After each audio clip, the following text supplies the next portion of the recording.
আমি নিজেতো এতিয়া আমাৰ লগত চাওক আমি প্ৰথম দুজন বা তিনিজন আছিলোঁ এতিয়াতো আমাৰ লগত 12জন 13জন আপোনালোকে মাৰ্কেট ব্যৱস্থা কিবা আমিতো মাৰ্কেট বনামেই আমি এটা প্লেনিং কৰি থকা হৈছে যে আমি আমাৰ যি ৰাইজে দান বৰঙণি দিছে তাৰ পৰাই আমি এখন মাৰ্কেট বনাম আপোনালোকে টুৰিজিমটোত কিবা হেৰি দিব পাৰিব নেকি টুৰিজিমটোতো আমি টুৰিজিমৰ পৰা যিবোৰ কাম কৰিছোঁ আপুনি চাওক এতিয়া গেষ্ট হাউচ বনাইছোঁ গেষ্ট হাউচত আমি 4-5টা ল'ৰা আমি দিব পাৰোঁ ধন্যবাদ কেণ্টিন আছে কেণ্টিনতো থাকিব পাৰিব বিভিন্ন ধৰণৰ সংস্থাপন দিয়া ব্যৱস্থা হাবুঙত হৈছে আহিবলগীয়া দিনত আৰু আমি সকলো উঠি অহা প্ৰজন্মই এটা কথা চিন্তা কৰিব লাগিব যে আমি ইয়াতে আমি নিজৰ জীৱন জীৱিকাৰ কাৰণে আমি যিকোনো ৰাস্তা এটা তৈয়াৰ কৰিলোঁ আমি ধৰি লওক এতিয়া ঐতিহাসিক হাবুংখন আগতে যি অৱস্থাত আছিল আমি যিহেতু যুৱ প্ৰজন্মসকলে যেতিয়া দায়িত্ব ল'লোঁ তেতিয়া আপুনি দেখিছে যে দোকান পোহাৰ বিভিন্ন ধৰণৰ দোকান আপুনি এতিয়া ধৰি লওক ওচৰতে আমি খবৰ লৈছোঁ যে আপেল কমলা বিক্ৰী কৰা এজন ল'ৰাই মাহত 28,000 টকা ইনকম কৰে এতিয়া আমিতো কেৰেলাত গৈ পেলাই আমাক কিমান পায় আমাৰ ল'ৰাবিলাকে খুব 15,000-16,000 টকা তেওঁলোকে তাত কাম কৰি থাকে কণ্ট্ৰেকচুৱেল কৰাকেইজনে কেনেকৈ কৰিব লেবাৰকেইজন নিদিয়া বিনিময়ত তেওঁলোকে ধৰি লওক 2-3জন লেবাৰ দেখায় কিবা ধৰণৰ সেইধৰণৰ কৰি দূৰত থাকি যিটো আমেজ ওচৰতে থাকি আমাৰ যিটো বিভিন্ন তামোল পাণ খোৱা আদি কৰি ধৰি লওক ঘৰতে বনোৱা শাক পাচলি এইবিলাক যদি আমি লাগোঁ আমাৰ যিবিলাক কৰ্মসংস্থাপনটো নিজে তৈয়াৰ কৰি ল'ব পাৰে ইয়াত এতিয়া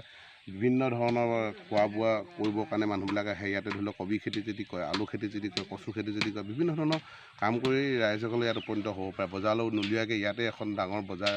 লগতে তেওঁলোকে উৎপাদন কৰি বিক্ৰী কৰি নিজে পইচা পাতি ইনকম কৰিব পাৰে কিন্তু এতিয়া তাকে নকৰি ল'ৰাবিলাক কেৰেলাত গৈ এতিয়া নিজৰ জীৱনকো লগতে মা দেউতাকো হতাশাৰ সৃষ্টি কৰিছে যে ল'ৰাবিলাকে কৰ্মসংস্থাপনো নিজে আচলতে এতিয়া দেখিছে আপুনি গোটেই দোকান বজাৰ কিমান ধৰণৰ হোটেল কাপোৰ কানি আদি কৰি গোটেই বাণিজ্যৰ দিশটো আমি এতিয়া সেইকাৰণে ভাবিছোঁ ঐতিহাসিক হাবুঙৰ ভিতৰতে আমাৰ হাবুং উন্নয়ন পৰিচালনা সমিতিয়ে কিছুমান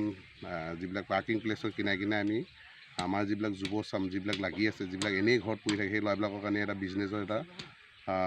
কাৰিকৰী শিক্ষা দি তেওঁলোকক আমি এডাল বিজনেছত লগাম বুলি মনতে ভাবি আছোঁ আৰু আশা কৰিছোঁ তেওঁলোকে ইয়াৰ দ্বাৰা উপকৃত হ'ব আহিবলগীয়া দিনত চাকৰি বাকৰি নকৰা ল'ৰাখিনি ইয়াতে উৎপাদন কৰি ইয়াতে বিক্ৰী কৰি ইয়াৰ পৰাই তেওঁলোকে জীৱন জীৱিকা কৰি চলিব পাৰিব নিশ্চয় যোগাইছে ধৰি লওক এতিয়া চাকি ধূপৰ পৰা আদি কৰি বিভিন্ন ধৰণৰ সা সামগ্ৰীবিলাক দৰকাৰ হৈছে বুট মগু নাৰিকল ফল মূল আপেল কল কমলা এইবিলাক চবটো ইয়াতে দৰকাৰ হৈ গৈছে মানুহবিলাক দূৰ দূৰণিৰ পৰা আহে গতিকে তেওঁলোকে নতুন ল'ৰাবিলাকে এইটোৱে ধৰিব লাগে যে আজি আমি ৰাস্তা পদূলি আড্ডা পিটি থকাতকৈ আজি যি দেখিছোঁ যে যুৱ প্ৰজন্মৰ এটা ধৰি লওক ড্ৰাগছ আসক্ত হোৱাতকৈ এই ধৰণৰ ইয়াতে আহি ধৰি লওক ব্যৱসায় বাণিজ্য কৰি তেওঁলোকৰ জীৱন মাক দেউতাকৰ লগতে পৰিয়ালটো লালন পালন কৰিব পৰা এটা পৰিৱেশ আছে গতিকে আপোনালোকৰ মাধ্যমৰ যোগেদি যিসকলে হতাশাত ভুগি আছে তেওঁলোকে হতাশা হ'ব নালাগে ইয়াতে বিভিন্ন ধৰণৰ তেওঁলোকৰ ইয়াতে আমাৰ কম্পিউটাৰ শিক্ষাও দিয়া হয়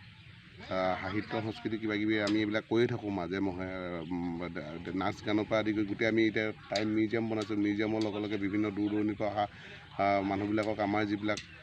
কালচাৰেলবিলাক দেখাব লাগিব গতিকে তেওঁলোকে জড়িত হ'ব পাৰে বিভিন্ন উঠি অহা প্ৰজন্মই ইয়াত লাগি তেওঁলোকৰ সেই যিবিলাক হতাশা হোৱা মনবিলাক ইয়াতে তাতে নাৰিকা কৰি পোৱা এটা পৰিৱেশ আছে এটা উদ্যমৰে মানুহৰ বাবে কাম কৰা এটা পৰিৱেশ ইয়াত আছে গতিকে তেওঁলোকে আহিব লাগে আহি ইয়াত বিভিন্ন ধৰণৰ নাচ গানৰ পৰা আদি কৰি খেলা ধূলাৰ পৰা আদি ইমান ডাঙৰ সুন্দৰ এখন ফিল্ড আছে ফুটবল খেলিম বুলি ক'লে খেলিব পাৰে ভলী খেলিম বুলি ক'লে ভলী খেলিব পাৰে ক্ৰিকেট খেলিম বুলি ক'লে ক্ৰিকেট খেলিব পাৰে বিজনেছ কৰাকৈ অলপ বিজনেছ কৰিব পাৰিব ধৰি লওক যিসকলে পঢ়া শুনা কৰিব বিচাৰে আমি পঢ়া শুনা পৰিৱেশ দিয়া আছে এইবিলাকো কৰিব পাৰিব আমি কম্পিউটাৰ শিক্ষা দিয়া আছে 10-15টা কম্পিউটাৰ শিক্ষা আমি ইয়াত আগতে দিছোঁ এতিয়াও আমাৰ সেইবিলাক আছে এইবিলাকত আহিব পাৰে ঐতিহাসিক হাবুংখন আমি